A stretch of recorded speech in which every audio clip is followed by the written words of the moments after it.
My name is my name is Slim Shady.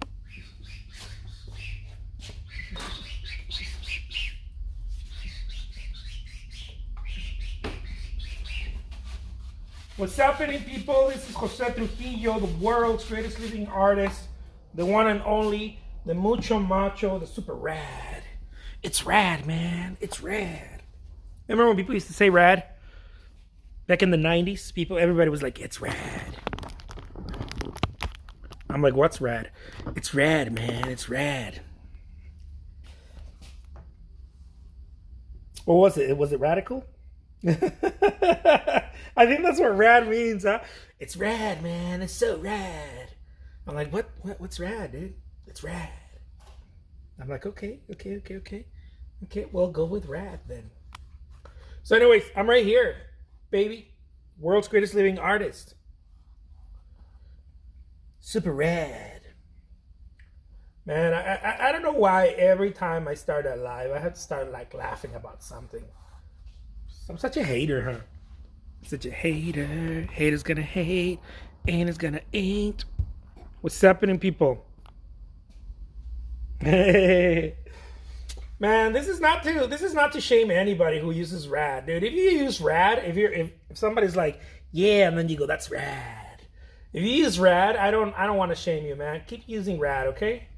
Don't make me the reason you don't use rad anymore. Because I feel like rad is rad, man. It's super rad. I'm just saying. I'm just putting it out there. Ay.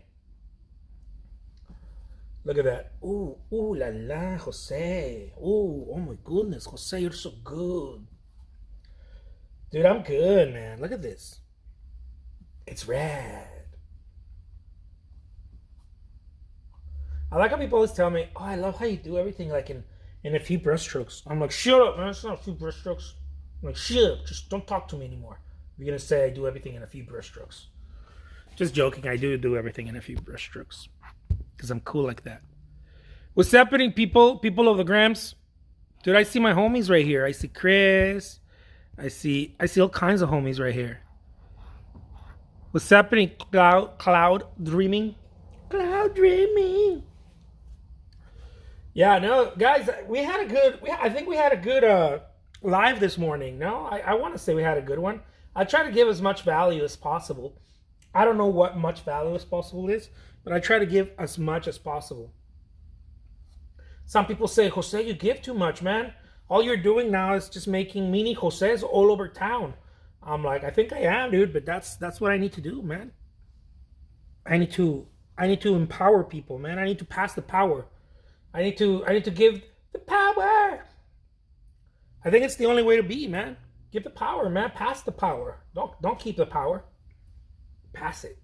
It's like power's like a good drink, you know? It's like a good bottle. You gotta pass the bottle around, man. Like you're going out and partying. Dude, pass the bottle, man. Don't hoard the bottle, man. Pass it. Everybody's having funs. Pass it, dude. For those of you who don't drink, I don't know. Think about it differently. Don't blame me if you get the urges to be like, man, I want to go party because stupid Jose is talking about bottles. Great live this morning, wasn't it? I thought it was really good. What's up, everybody? My name is Jose Trujillo. Some people call me the world's greatest living artist. I try not to get caught up in that, but I guess I am. I mean, I accept it. I accept it with love because it's rad. I accept the radness. It's rad. Look at that. I'm not going to say I'm not the world's greatest living artist. If you're saying I'm the world's greatest living artist, I'll take that. Bring on the reds. I am, because it's rad. Dude, I'm gonna start using rad. Maybe I'll use rad till it's not cool anymore. Since people are bringing back the 90s. Like my son looks like me when I was his age. I feel like people are looking they're looking and bringing back the 90s. The whole look is 90s. I'm like, dude, that's rad.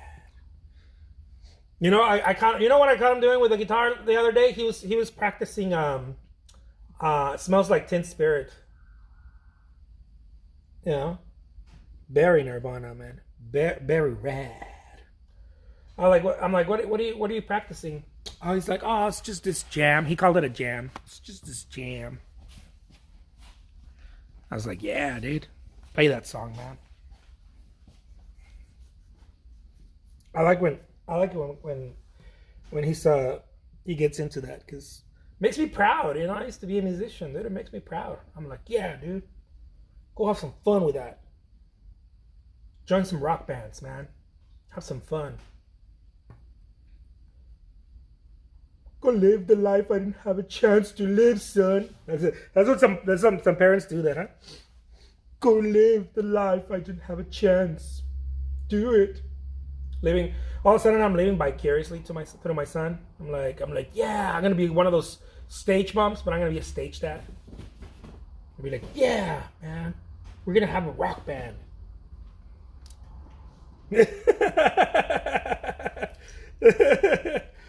Oh man, look at that! Look at that painting. Rad will always be cool. I think so. All we gotta say is, this is rad, man. It's what? It's rad. That's all we really gotta say. You'll convince everyone about your coolness. Dude, I don't want to stop anybody from using the word rad, man. If you're using rad, it's because you're rad. Look at that. Dude, I'm talking about some silly stuff right now, man. I ain't got none of that juice right now. I ain't got the value, man. I feel like I spent all my value this morning. No, it's not true. I always have value. Just give it time. Watch. Give it some time. I'm gonna bring all kinds of values to the Instagram. Dude, look at this painting, man. That's a painting right there. It's a real painting. Dude, what's up, people? This is Jose Trujillo, the world's greatest living artist. Welcome to my lair. My rad lair. Yeah, every day I show up, guys. I paint something. I talk a little bit about something. Most of the time, I'm just kind of shooting the shit. Sometimes I'll say something where people are like, "Oh my God, that changed my life, Jose." But yeah, that doesn't happen all the time. But I am known to change people's lives, man. I'm not even joking with that. People are like, man, before I knew Jose Trujillo, I'm like, I have those commercials. Before I knew Jose Trujillo, my life sucked. Now that I know Jose Trujillo, my life is 10 times better. I'm like, yeah, dude. Tell him. Go tell him. Tell him about my magic. I feel like I try to share as much as possible, and that makes me happy, but it pisses off some artists that I share a lot. From time to time, I'll get a message from an artist here and there that's like, dude, you're sharing too much, man. You're sharing too much, Jose. And yeah, you had to, what is it? You had to skate or surf BMX to know rad. Yeah, it's true. It's true. Rad is such a 90s word. I love that. You have to be part of the whole what is it? What are those sports called? I forgot. Some of those intense sports. I forgot what they're called. In order to be rad. Yeah, let's put some blue back there. Just because. We get a little bit of this purple, a little bit of this blue. Ooh la la, baby. Je ne sais quoi, comme ci, comme ça. Look at that.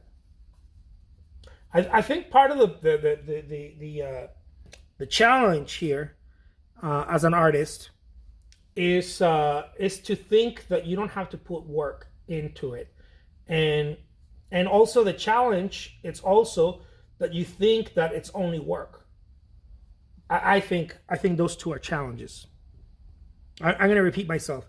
The challenge is you think you don't have to put work in, and once you're putting work in, the challenge is also thinking that all you have to do is put work in. I think we think we try to think in. I don't know if this happens to everybody, but it happens to most artists that I know, and it certainly happens to me also. Um, where we are very singular in the things that we do. We happen to be very singular. We become this pretty monotone when it comes to our actions, our expectations and actions. We become very very monotone. It's like, oh, if I just work hard. And it's like you do have to work hard, but if you just work hard, chances are it's probably going to be very difficult. And so I think you need both. I think this is a stereotype of deal, but everybody's being all mono. Oh, what is it? Mono with it, and I think that's a challenge. This is a thing about mixing and matching.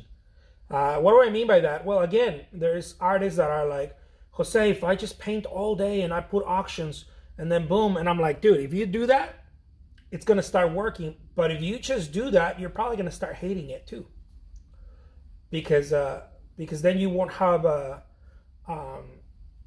other price points and upward mobility in your own career.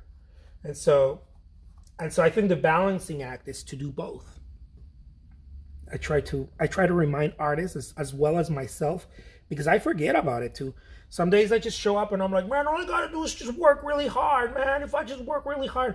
No, working really hard is the what do they call that? Working really hard at something, at anything, is the barrier of entry. That ensures that you're playing the game. But if you just keep working hard only, you might not have experienced any growth in your career. You might experience growth, but very little, very very sporadic growth.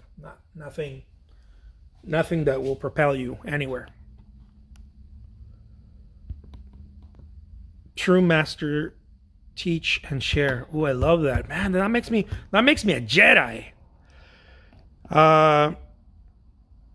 That sounds like artisans and gatekeeping. It's true. Very true. Dude, I'm a total Jedi then. Jedi. Yeah, I know. I get a lot of artists who are like, dude, you're like teaching all kinds of things, man. You're sharing everything. You're sharing the whole what do they call it? The whole secret formula. Like if I'm Krusty Krab sharing the secret formula, my secret formula. They're like, man, you're sharing everything, dude. Like pretty short. You're gonna have like a bunch of Jose Trujillos just doing exactly what you're doing. That is part of the gig, though. By the way, that does happen. That is part of the gig. But, however, the amount of positives, the amount of positives outweighs the negatives in this case. So I don't care that people go and try to be Jose Trujillo, because the positive is much higher. So I'd rather share everything that I know. Man, I share everything. I also coach artists, but I spend a lot of time just giving I spend all the time getting the information away, just giving it away. I spend probably most of my day doing that. Let me take off my sweater. Give me a second, you guys. It's hot in here, man. It's rad. It's still hot. It's rad. Look at those flowers. Those are nice flowers, huh? Yeah. What's happening? Rain Magdalena, Rain Girl. What's happening? Painter Maury. What's happening? Say hi to me, you guys. What is it? They want others to grow and find joy. Yeah. Dude, that's me. I'm a Jedi then. I'm a Jedi Master. I was watching Star Wars last night. That's why I keep thinking about Jedi Masters. The house at Hoover's Gap says beautiful brushstrokes and colors. Thank you. Well, thank you so much. All right, let's do one more. Uno más, little baby. This one goes out. This one goes out to you, little baby. Because you're cool. Because you're rad. Give me a second. Because you're rad. Give me a second, you guys, because I'm gonna do something super sweet. It's gonna be legit. Too legit to quit. Hold on, okay? Put another canvas there. A rad canvas. A rad. Dude, I'm just gonna bring back rad, man, before it goes away. I'm gonna bring it back. Bring it back, baby. Bring back some radness. I'm gonna bring back everything about the '90s that I remember. When I was a beautiful little creature. Hold on. I'm gonna paint something else, okay? Uno más, you guys. Give me a second, man. Don't be like that. So this one, we're gonna use an 11 by 14 canvas.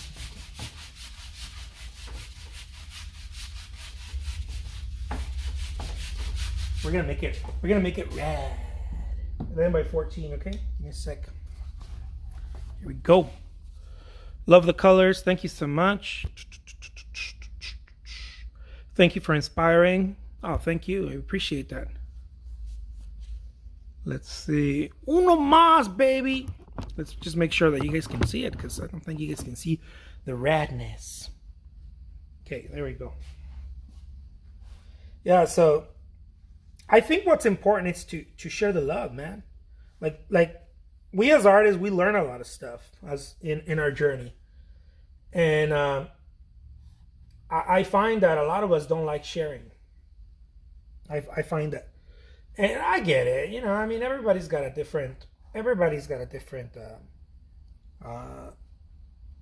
do they call it?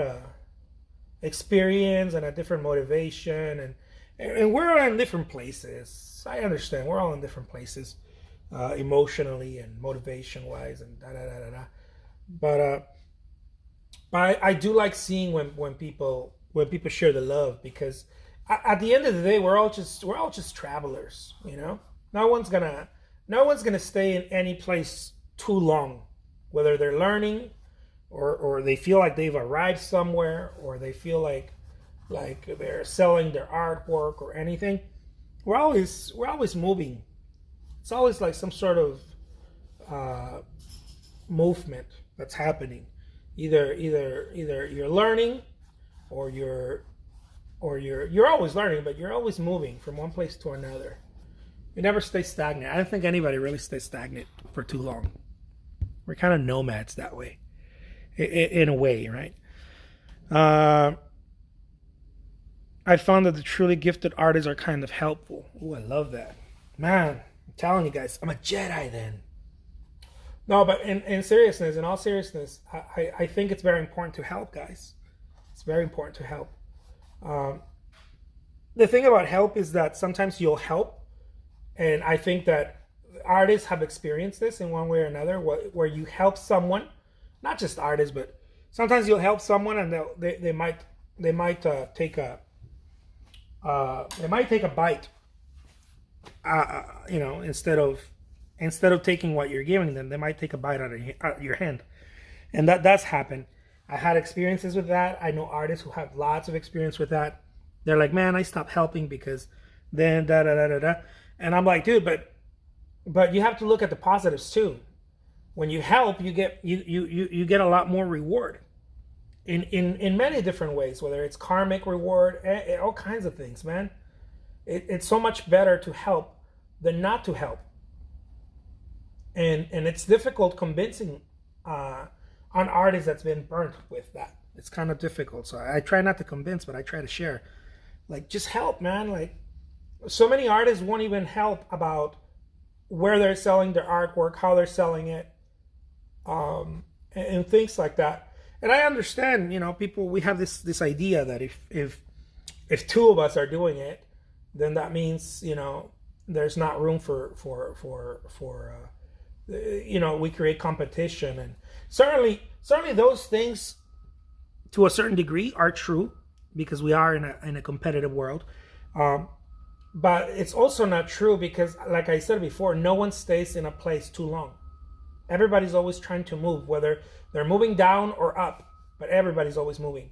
Some people don't want to do what you're doing. Some people want to do what you're doing, but they won't stay there too long. Or if they stay there, maybe you're the one who moves up or whatever.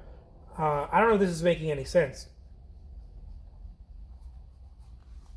Look at that. Look at the little chubby bunny, man. And so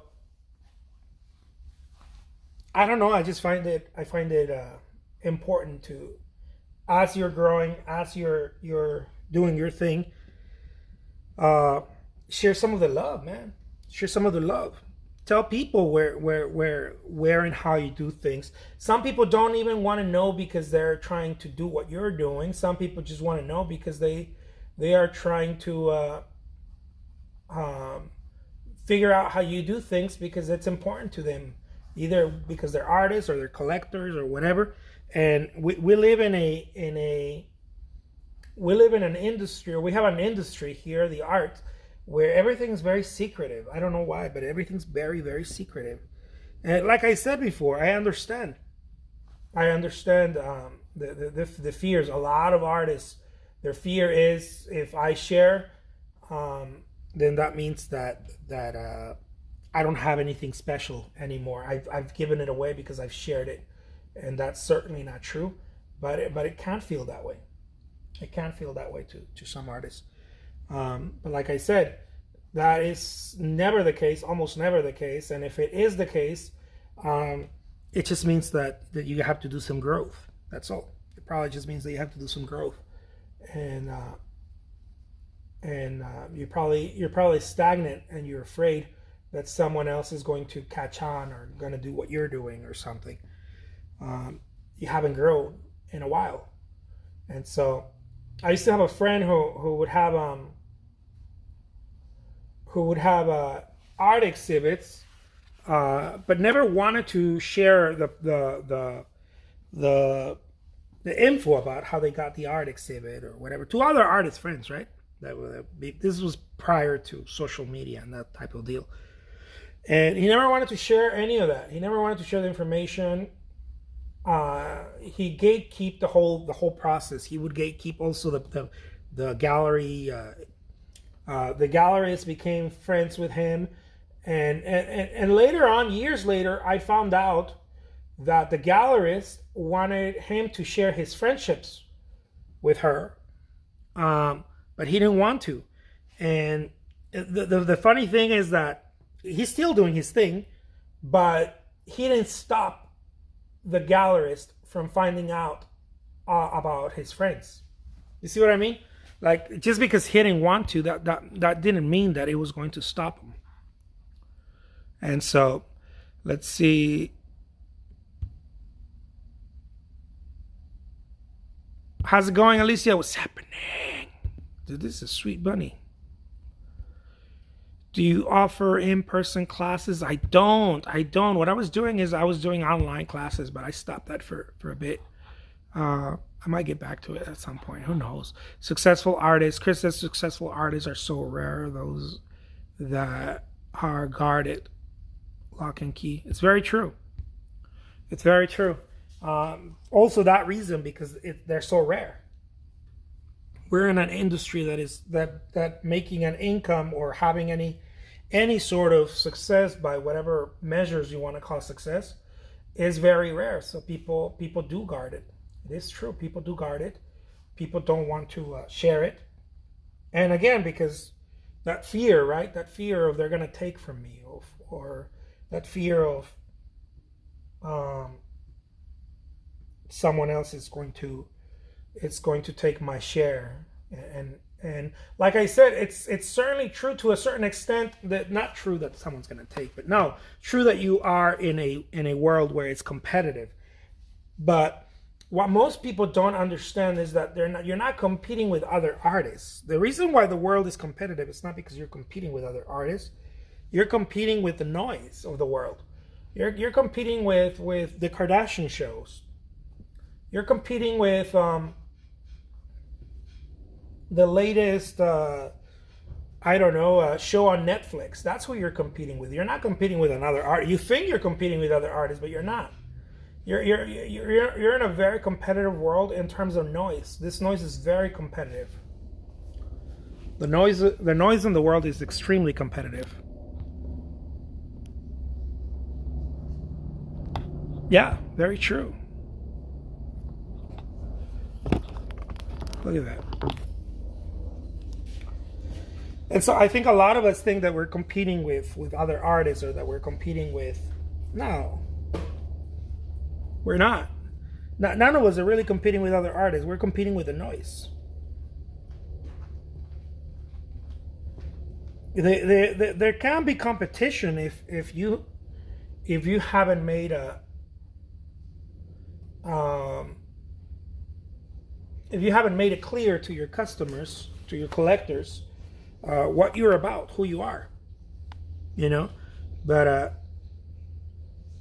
I don't think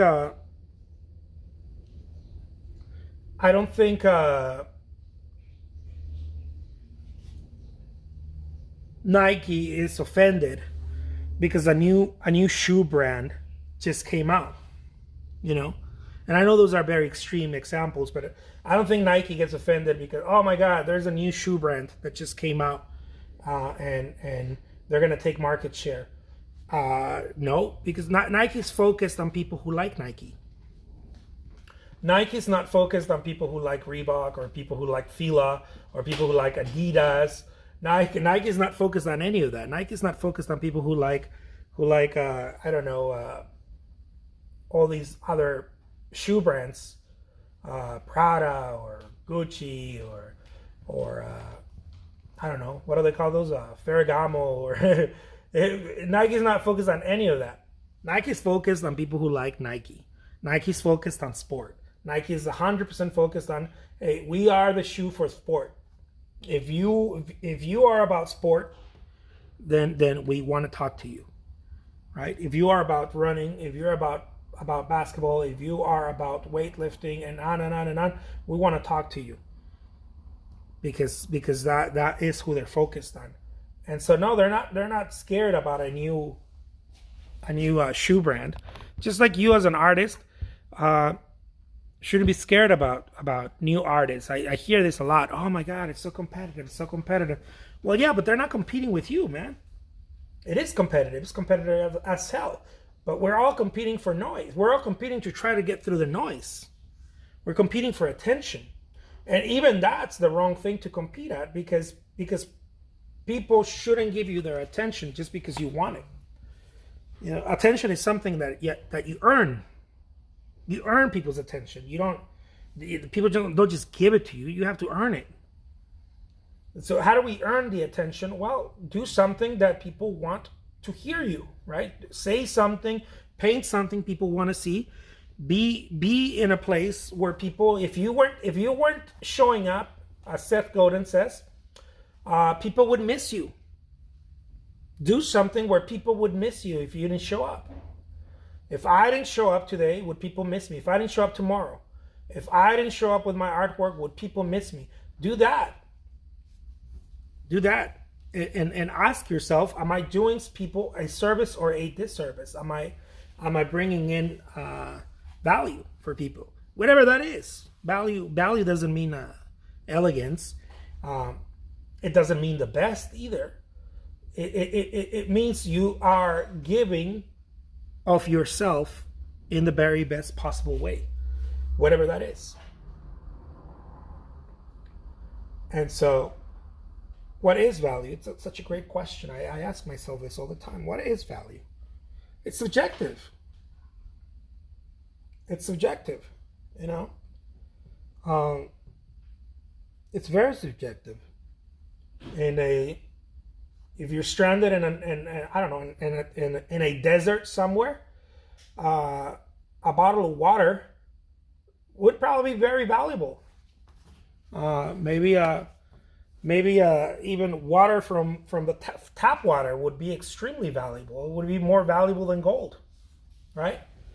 But if you're out in a club or you're at home, you might not be thinking that tap water is so valuable. You might be thinking, no.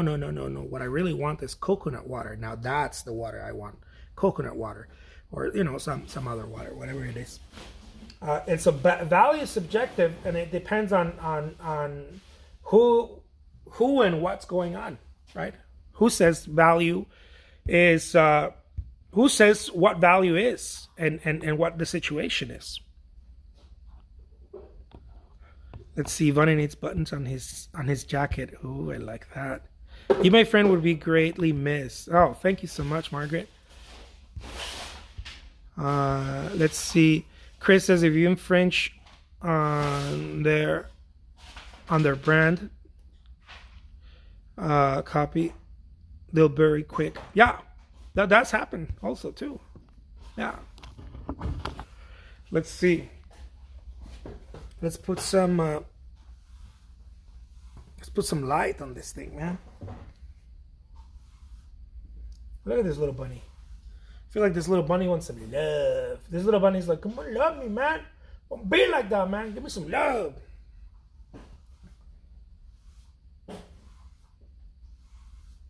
I wanted to put a little bow tie, but I've done that, and I don't feel like doing that today.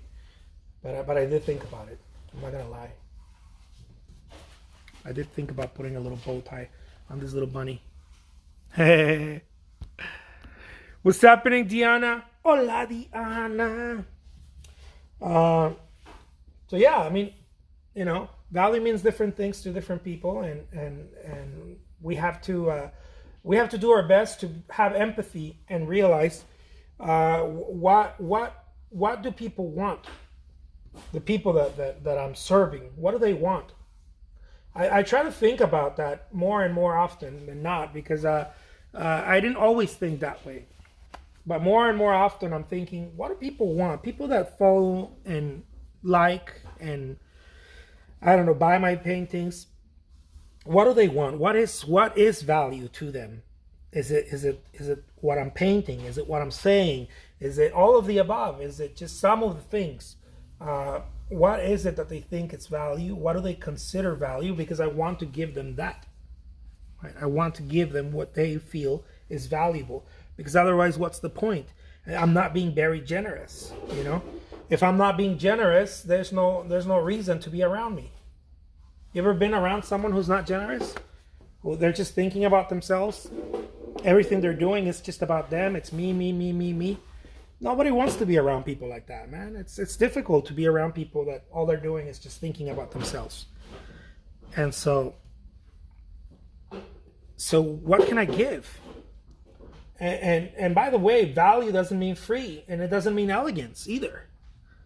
Being valuable doesn't mean that you are the most elegant artist, or free or low price, or none of those things. It could mean that, but it doesn't necessarily mean that. It could mean that, but it doesn't mean anything, because it's subjective. It's what people say it is. That's what value is. What people say it is. What do people think value is? Whatever people think value is, that's what value is in it. And if you as an artist don't listen to that, it might be a rocky road. It might be a very rocky road. It might not have anything to do with your artwork. It might have everything to do with the way you present it, or your personality, or your voice as an artist, right? Not your voice, not your voice as in phonetics, but your personality. That purple, isn't this purple good? I like the style. Thank you so much. Thank you so much, Angelique.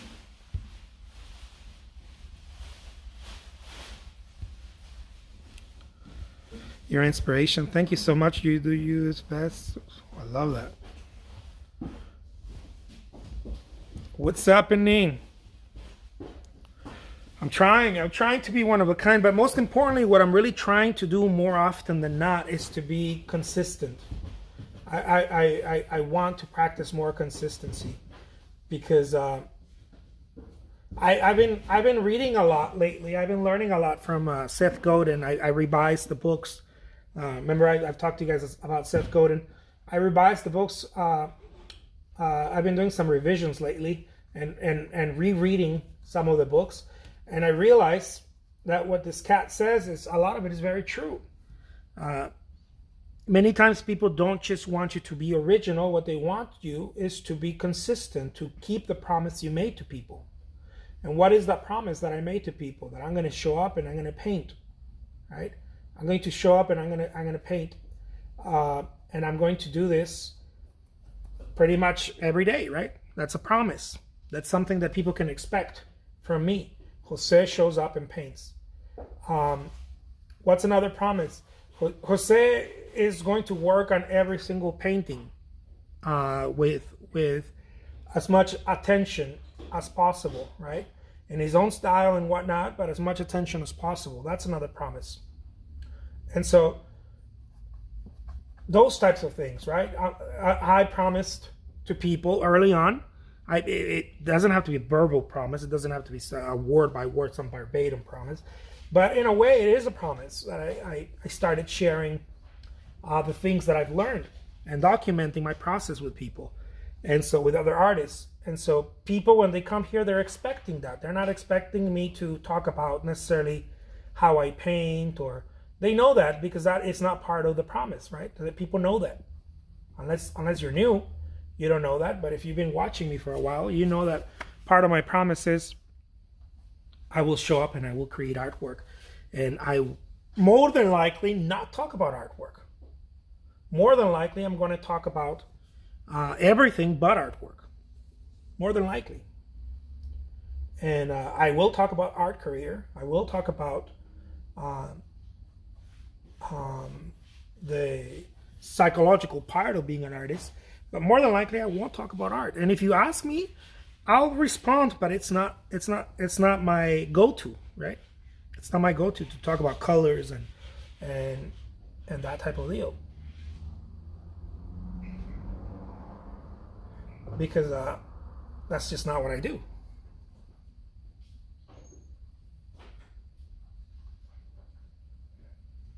Look at that.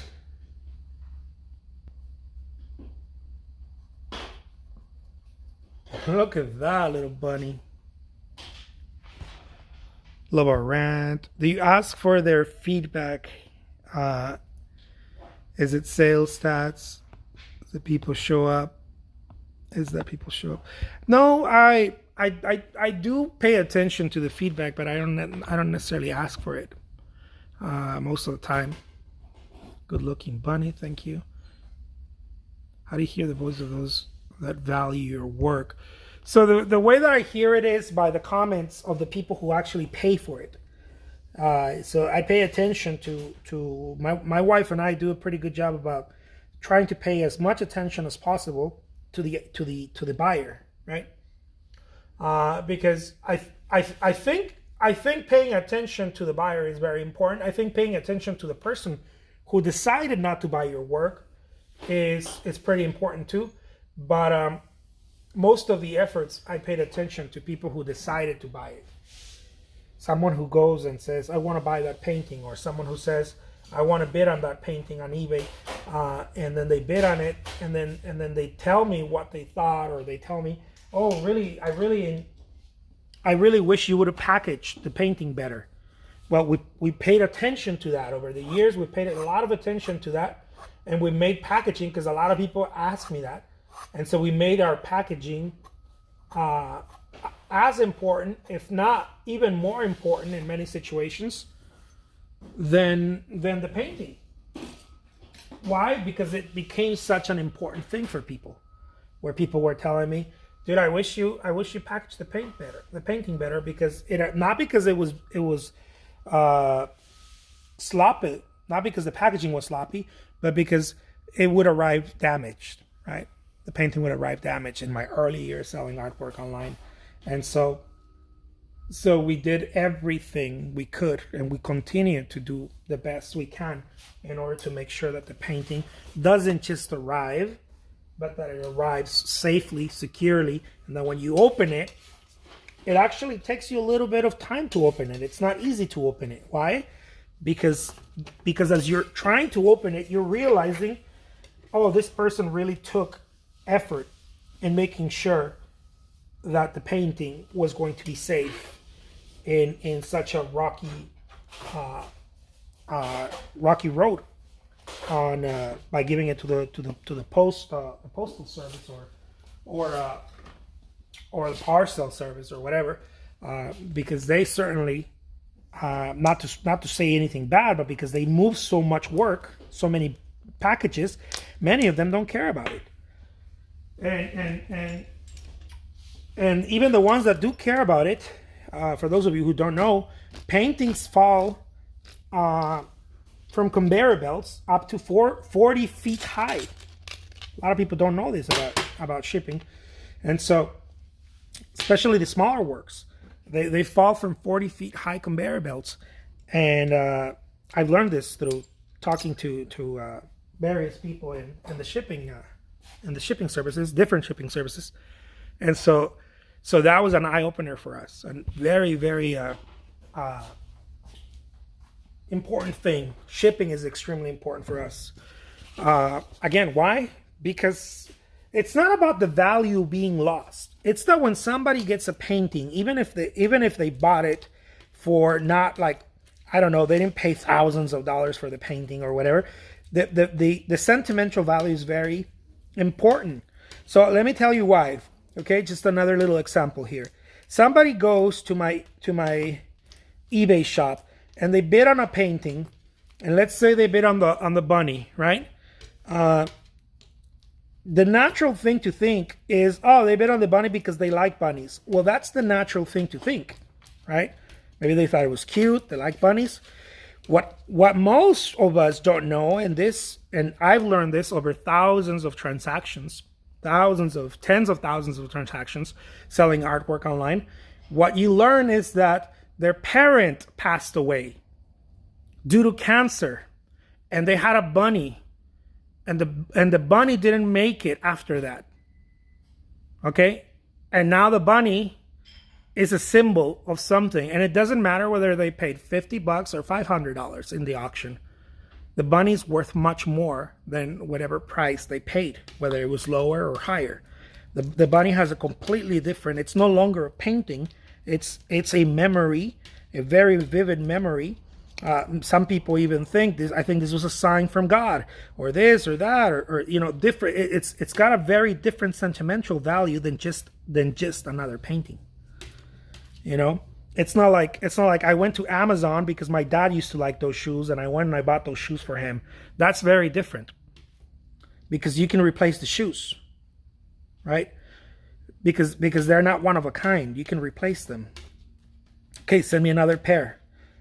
But the painting is very damn hard. Once you lock your idea on it, it's pretty damn hard to replace. How are you going to replace the painting if it gets lost? Or if it gets damaged during shipping?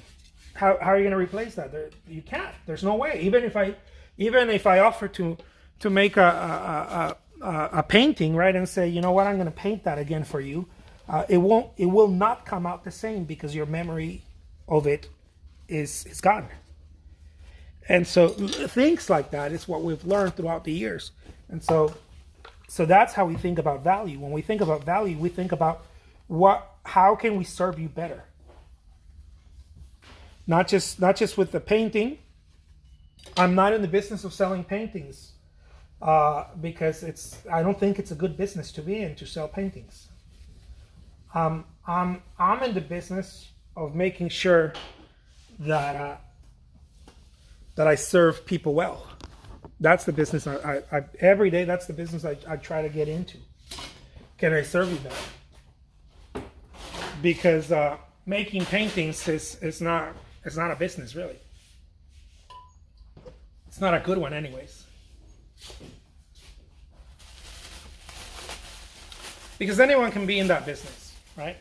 Anyone can be in the business of making paint. I make paintings for a living. Well, good for you. So does everyone else in the world. But can I take care of the customer in a deeper level? Can I do that? That's a harder it's a harder thing to do. There's always a deeper story, says Chris. Yeah. Mixed Media Rose says, exactly, you nailed it. It's the relationship, the related issues to the sentiment value. Yeah, it's got nothing to do with the painting itself. The painting itself could be nothing. It will mean nothing. What ends up being the real thing is, what is the relationship, as you expressed, right? What is the relationship? Why did I care about that painting? What is it? Or also, as the artist is creating this painting, he touched on a certain subject that hit home with me, and that made me think about this part of my life, or this part of this memory, or this or that. And now we have a human interaction, a human connection, and that is a different value than, here, let me make a painting, right? It's a whole different thing. All right, let's get another one. Uno más, you guys. Uno más, little baby. I'm gonna do uno más right here too, again with. I've been getting into this bunny thing right now, man.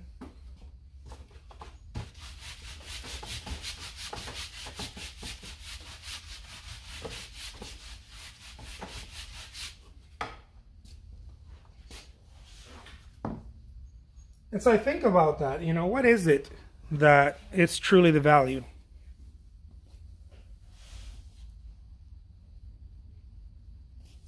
Ah, muy bien, el conejo de Pascua de reloj. El conejo de Alicia en el País de las Maravillas.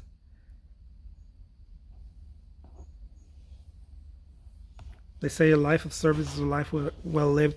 I think it's the only thing that matters, the service. I really do believe it's the only thing that matters. I think anything else is a cheap thrill. It comes down to the service. We go to McDonald's. Those of us who, from time to time, will go to McDonald's. We don't go to McDonald's because of the food. We go because of the service. Why? Because they promised us quick service. And some people are in a hurry sometimes. So they promised us quick service. And so if McDonald's would take 30 minutes to give you your food, you probably wouldn't want to come back anymore. Because there is no other reason. There is no other logical reason to come back to McDonald's. Other than the fact that they made a promise that they were going to give you your food fast. You don't go there for the burgers. I mean, if you do, well, good. I'm not going to hate on that hustle. You don't go there for a burger. You usually, 99% of the people go there because it's fast. The prices also help, right? The fact that the price is not, you're not paying $8 for a burger, right? And so we enjoy it when people honor their promises. We enjoy it. They stay true to their character, right?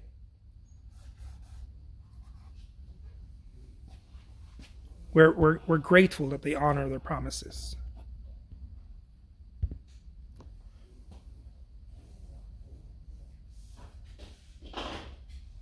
You deserve a break today, McDonald's. Yeah. What is it? I'm loving it. Happy. Everything's about happy with them, right? It's happy. Clown, happy meal. I'm gonna bring a smile to your face. There's a few things that are happening, right? In a place like McDonald's, a few things. There's the speed. There's the price. The price is lower for the food, and they try to make it as sugary or whatever as possible. Tasty and sugary or salty as possible, and so it's one of those indulgences, right? It's like, oh, okay, I'm gonna do that once a month or whatever, right? Some people maybe more than once a month. I've done it more than once a month, but that is the promise, and we enjoy it when they keep their promise. Now, when I go to a restaurant where where the food is homemade and the tortillas, I love Mexican food, the tortillas taste like my mom's tortillas or whatever, I'm not going there for the speed. I don't mind waiting 4 hours to get that meal. Okay? Now they don't take 4 hours, but I don't mind waiting 4 hours to get that meal because I ain't going there for the speed. It's an event. I'm going there because they promised me that the food was gonna taste like my mother's kitchen, or somewhat similar. They promised me that. Maybe not. It wasn't a verbal promise, but it was a promise.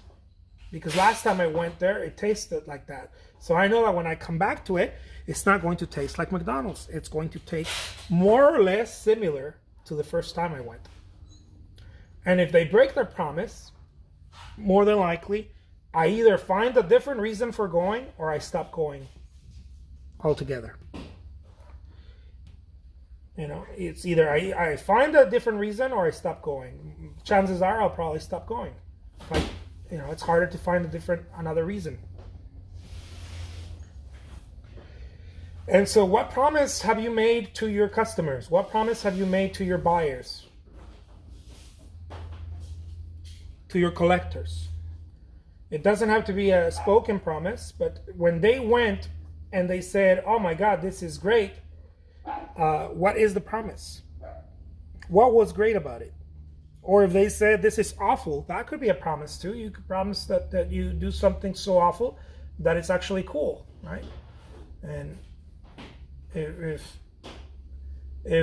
Quentin Tarantino all of a sudden made a religious movie or something that didn't go with character, I would probably we wouldn't go watch a movie by Quentin Tarantino anymore.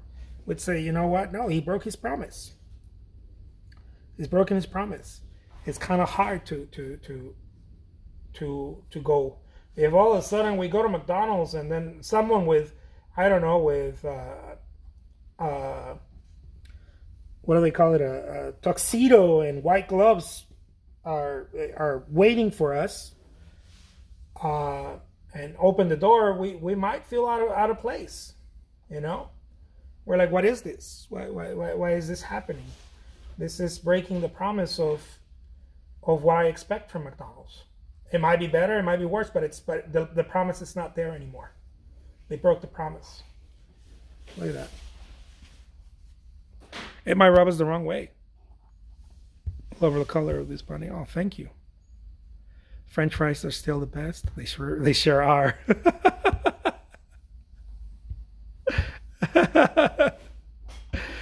I love to paint. Money says, I love what you talk about. It makes me think, of course, I love your paintings, but I come back because you talk about helpful topics. Oh, thank you. And so, if one day you come back and I'm talking about, I don't know, something that has nothing to do with what I promised, you might be like, you know what, I'm not coming back to. All of a sudden I tell everybody, hold your hands, we're going to pray right now, or I don't know, I'll talk about something that I've never promised to talk about. People might be like, what the hell's wrong with Jose today, dude? Look at that. I also try to make the promise of my Instagram lives spontaneous, right? So when you come here, you might not know what you're gonna get. You might have a pretty good idea, but not completely know what you're gonna get, because I've made sure to let everybody know that from time to time I'll use the F word, and sometimes way too much, and from time to time you don't really know what you're getting. I might end up talking about my spiritual journey, or I might end up talking about something that pissed me off online, or or how to help you with something in marketing. And it's kind of like, I don't know what I'm gonna get. Jose Trujillo's lives are like a box of chocolates, according to Forrest Gump. Look at that.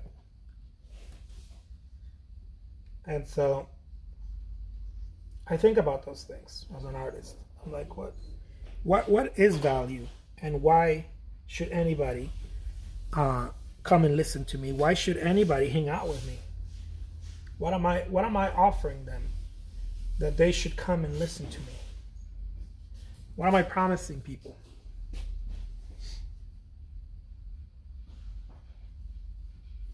Is it worth their time to be around me? Is it worth their time and their energy to look at me paint or listen to me?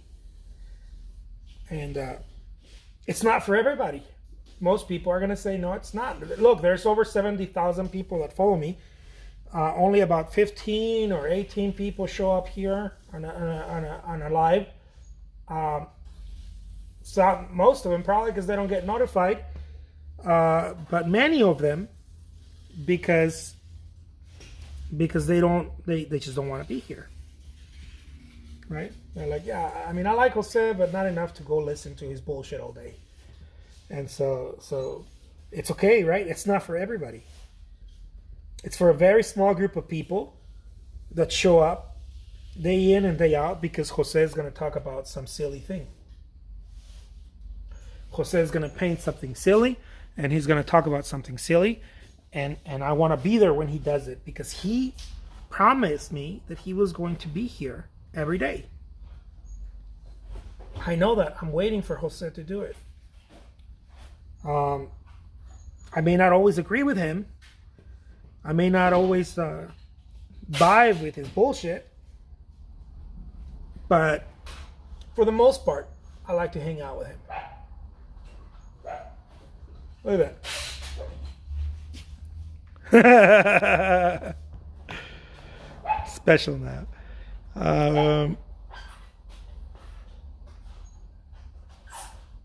What is it? Some days we all talk shit here too, but that's fun. What's up, Rudy? This is a safe space to talk shit, guys.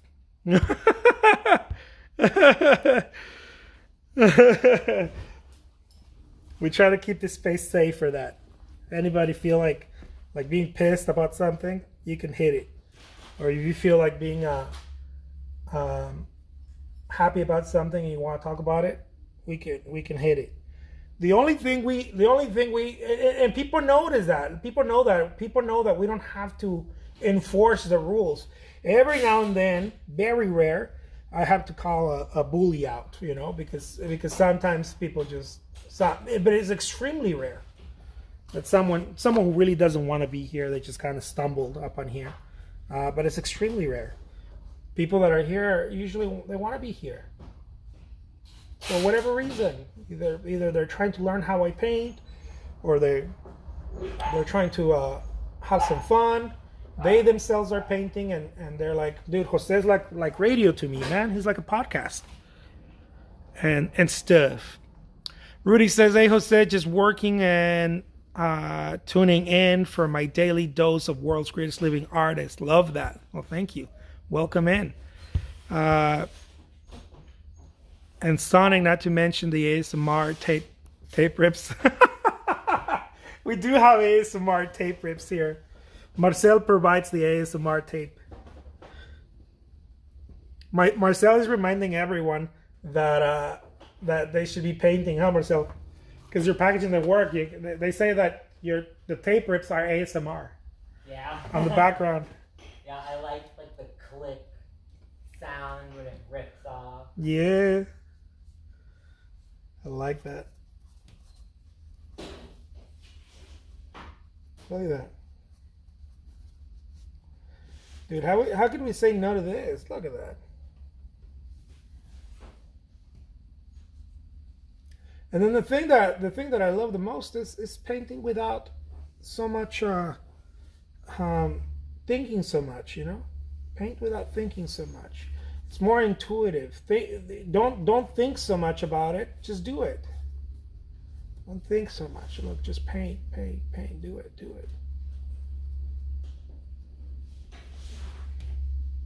It's more rewarding. And so we talk about different stuff. Kind of try to keep it fun.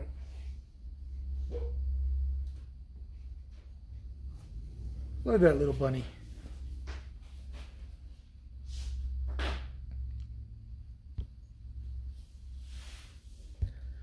Also like to hear from Sonic. Margaret says, you are my Rady for sure.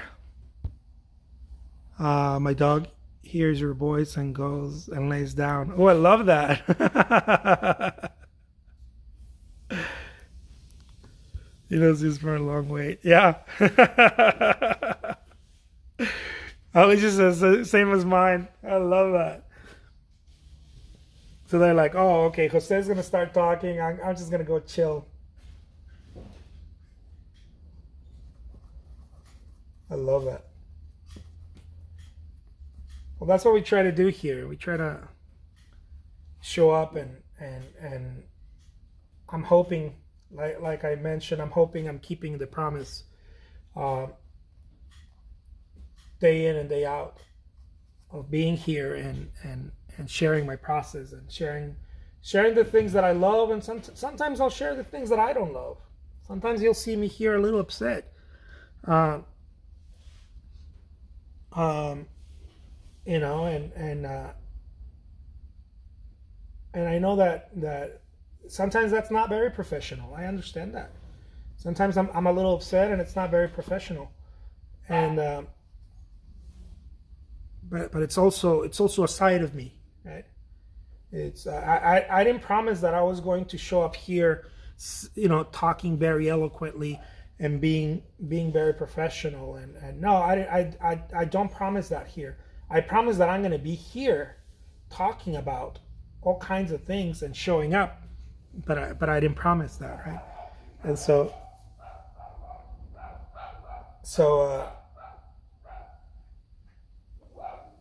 I promised more that I was going to bring my humanity here, and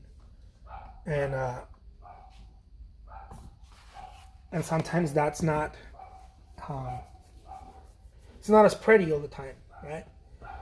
What I do promise when somebody buys a painting from me on eBay or elsewhere is that I'm going to do the best possible thing I can to make sure that you are served well.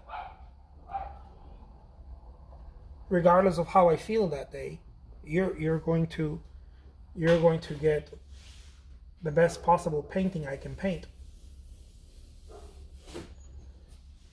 That I do promise, right?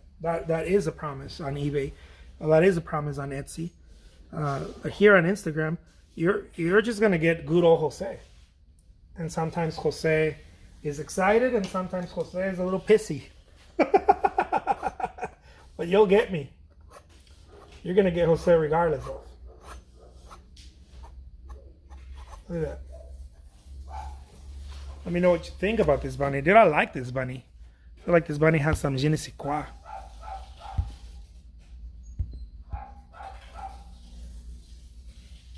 Can you pronounce your name, please? Yeah, it's Jose. Jose. Jose. You're human. Shutting down allows room for other care and give back. Oh, I love that. It's true. And I also want to let people know that you don't have to be perfect, guys. Like a lot of people won't show online. They won't show up because things aren't perfect. You know, because they don't look the part, because they don't feel the part, or whatever. And I want to remind people, you don't have to be the part or look the part. You don't have to be professional, whatever that is. You don't have to. You can let people know, look, I'm learning. I'm not a pro. A lot of people fake the funk and they're like, oh, I'm a pro. You don't have to be a pro. You just have to be consistent. Just show up. That's it. Let me show you the bunny from here. Look at that little bunny. There it is. Boom. My friends, I hope that you enjoy this little segment right here. Well, now Sam shows up. What's up, Sam? Now that I'm about to leave. I'm going to save this video and I'm going to post it on YouTube or something. I don't know. I got to post something on YouTube, man. I feel like people on YouTube miss good old Jose. And then I'll be back. Give me about an hour, maybe less. Yeah, about an hour. And I'll be back, and boom, baby. We're going to make this thing happen. We're going to keep moving and painting and doing things. So, very busy there. I completely understand. Yeah, it is a busy season right now for sure. I'm a professional trainer, and when I stopped trying to be professional and just be myself, my clients stayed more. Yeah, just be yourself and just. I think what people want is consistency. I agree with Seth Godin. I think people want consistency. You know, they don't want you to be perfect. They want you to be consistent. They don't want you to be happy one day and then kicking boxes or whatever the next day when they're gonna go train with you. It's okay if you're a little upset. It's okay if you're happy or whatever. But the most important thing is that you're gonna help them train, right? They want consistency. So thank you. Thanks for showing up. Thank you everybody for showing up with me. I appreciate it, and I'll be back. All right. Peace out, everyone. Stay well and sophisticated. Adios.